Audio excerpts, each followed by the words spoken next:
right, on the road again, and this time with Jordi. Hi, Johan. Thank you for inviting. Glad to have you in the car. So, Jordi, tell me a little bit about what you are doing.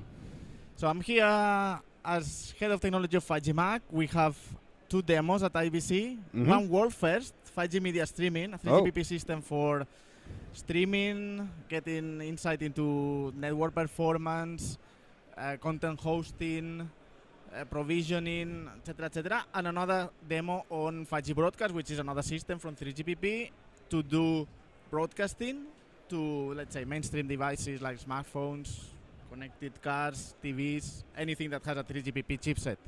So, 5G, a few years back, if you went to IBC, there were 5G printed on almost every booth. So, now it's not as much of that. Maybe that is because 5G is maturing and we know kind of more what we're going to use it for and how we're going to use it. So tell us a little bit, which companies are involved in this and how do we as an industry believe 5G will impact TV and broadcast? Well, one thing I believe we need to do first is to understand what is 5G, right? Yeah. Because sometimes I have the feeling people get... It's what it says in the upper right corner in the phone. Correct, but it's more than this, right? Because sometimes I have the feeling we get stuck into just the radio, right? We don't look at the core. We don't look at 5G in the end as a kind of, let's say, part of the telco infrastructure. So it's not 4G, it's not 5G, I mean 6G will come, right? So it's a standard, but the thing is about telco, next generation networks, and how things are done. It also involves, let's say, from CDNs to end consumer to new devices and so on, right? So 5G just this with these 2 letters, let's say 5 and G, to me means really nothing, right? So we need to go deeper into details, deeper into specifications, into understanding the features, how network, let's say, performs, and in the end, how you build services around these new technologies, right? And then, since I used to work actually with telecom and standardization of 3G and even more so 4G networks, and I think isn't one of the big difference between 5G and the previous standards also that while the previous standards clearly focused on licensed spectrum and operator provided systems, 5G is kind of more open. I mean, it's not necessary. You don't have to be an operator with your private spectrum. That's correct. So there are 2 things. So one thing is all the aspect of network virtualization, right? That the segregation between user plane, control plane, the core network, the RAN. So everything is disaggregated. You can run things on the cloud and so on.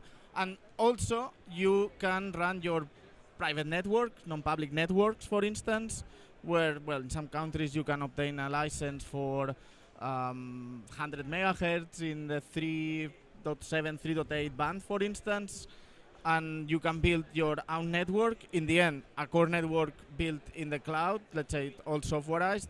You put your base station there, you attach your equipment, cameras, microphones, monitors, tally light, whatever, right? And you can do your production ideally wherever you are and on the spot without depending on, let's say, having coverage and having the network providing you with the right requirements in order to do the production in good quality. Yep. So that's also, let's say, another angle that 5G has opened. Yep. To me, that sounds like a game changer. That's a big thing. That's a big thing, I think, in 2 sides. Okay, you can do things on your own, more or less, and also sometimes you don't get, let's say, the main business of telcos may not be in specific features that are useful for production or for specific cases in which you need low latency or you need throughput or you need even to configure the frame allocation, the slots in a particular way. With this, you have the freedom to configure the network and even the radio layers as you wish, and even more, well, have perhaps a compelling use case, a compelling proposition in terms of, well, producing, uplink streaming, and so on. That somehow, perhaps you cannot do this today in a telco network or in a public network, right? So actually, so you touched upon some of this when talking about the telcos and so on. So are there also, next to the technical, if you will, challenges and so on, are there like other challenges in using 5G for broadcast and broadcast productions and all of that is more related to the different industries that needs to be working together, or is that? Yeah, I think collaboration is needed because first of the new technology, the complexity associated with the new technology, right? So perhaps let's say you are expert in some aspects of, call it for instance, in the case of media production, you are expert in some aspects where the telecom operator, the network operator may not be the main expertise, right? So, but you need collaboration in order to match your needs, the features you need to leverage from the network to communicate them properly, and then have the telco, let's say, listening and discussing with you, right, in order to make the thing happen and to make the thing work in the end. So Yep. I think collaboration is key in these days. And I mean, this is what 5G Mag is all about, right? It's about facilitating that collaboration. And I know that you are doing a number of like trial projects and prototypes and so on. So, any recent projects that you would like to share with us? Yes, so we launched what we call the 5G Mac reference tools, which is an open source development program.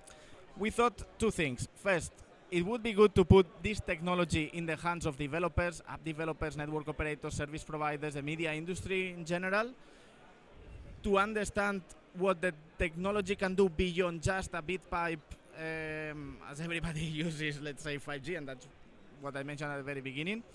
And second, it would be good also to validate these specifications, validate the technology, see how it works, come back to the standardization organization, 3GPP in this case, backfix the specs, right? Validate them, and then build demos, trials around them with a license regime that is IPR friendly and that allows you to, let's say, to demonstrate technology, to put technology here at IBC, for instance, as I mentioned with our demos. And yeah, in the end, be able to show it. In terms of projects, we have many. Actually, we started, I would say, mostly focused on MBMS 5G broadcast. And then things started popping up, like 5G media streaming. We have now MBS, which is multicast broadcast services, included within the 5G core and 5G new radio. We have new tools coming on XR and AI/ML. So the set of tools is growing, and also the number of contributors coming to, well, let's say, leverage these tools, contribute software and so on, it's also growing. So I think so far we are quite successful, and the good thing is that we are able to build demos. Thanks to the collaboration with different partners, we are also able to develop, let's say, not to fragment everything, but to have a hub where we can develop things further, and in the end come here and show how it works and how everything can happen. So, a question that might be a little bit challenging. So, when you do all of this, are we as an industry, both broadcast and telecom, looking into how we can think differently, or are we just trying to do the same thing we have always done with 5G? I think that's a really good question, right? Because I have the feeling sometimes, I mean, some of the production trials that I see, even at the very beginning, they just consisted of, okay, there was something that was called these backpacks, right, for cellular bonding and so on. Then you removed a 4G SIM card, an LTE SIM card, you put a 5G SIM card, and suddenly you can do press releases, awards. But what has changed? And how does this, let's say, changing one SIM card by another SIM card enhance your workflow? So that's a very short-term step that I think, well, it was triggered because of perhaps a little bit of hype around 5G. But if you look really into the specifications, if you understand the possibilities and so on, I think it's then when you will realize that there are much more possibilities, much more features to leverage that will impact in the way you do things, how to, let's say, decrease cost, or how to enhance, let's say, the workflow and the impact, let's say, on the workflow, which in the end has an impact on cost and an impact on time to set up and everything. And that, to me, was a little bit the missing point in the recent or the early trials on 5G.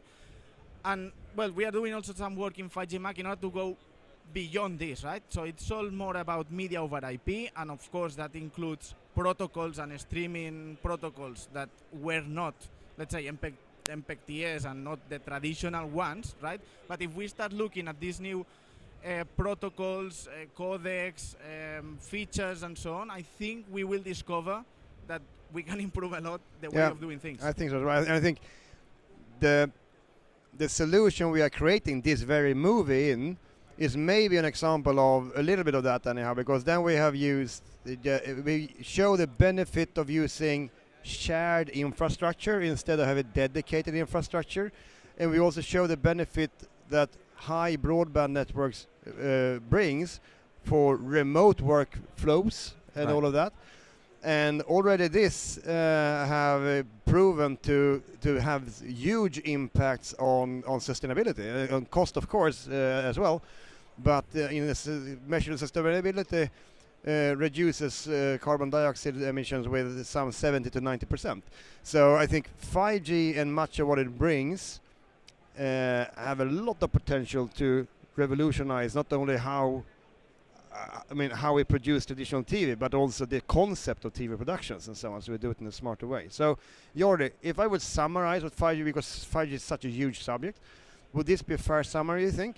That 5G obviously brings high bit rates, right? So high bandwidth, which is beneficial for all parts of TV. It's good in the production domain. It will also be good in the distribution domain, because they have more power, if you will, to work with. It also introduces a new architecture that enables more virtualization and smarter ways to deploy the product, so you don't need to deploy it as we used to do in a rather centralized and dedicated fashions. And then also you have the two different modes, private and public mode of deployment. That means that it's not a technology that is restricted to operators anymore. If you as a broadcaster would like to use 5G as the infrastructure on site in the remote production, it's a technology designed for that. Exactly. And then the small kind of thing that we need to think about here is that how can we as an industry make sure that we use this as an opportunity to redefine how we do things and not only do the same things once over, but now over a new 5G acronym. That's the key. Explore the new possibilities, because if not, others will do for you. Yeah, exactly. So thank you for having me, Jordi. This has been a great ride, and looking forward to follow what you will do in the future with 5G, with 5G Mag. Thank you, Johan. Thank you for the invite.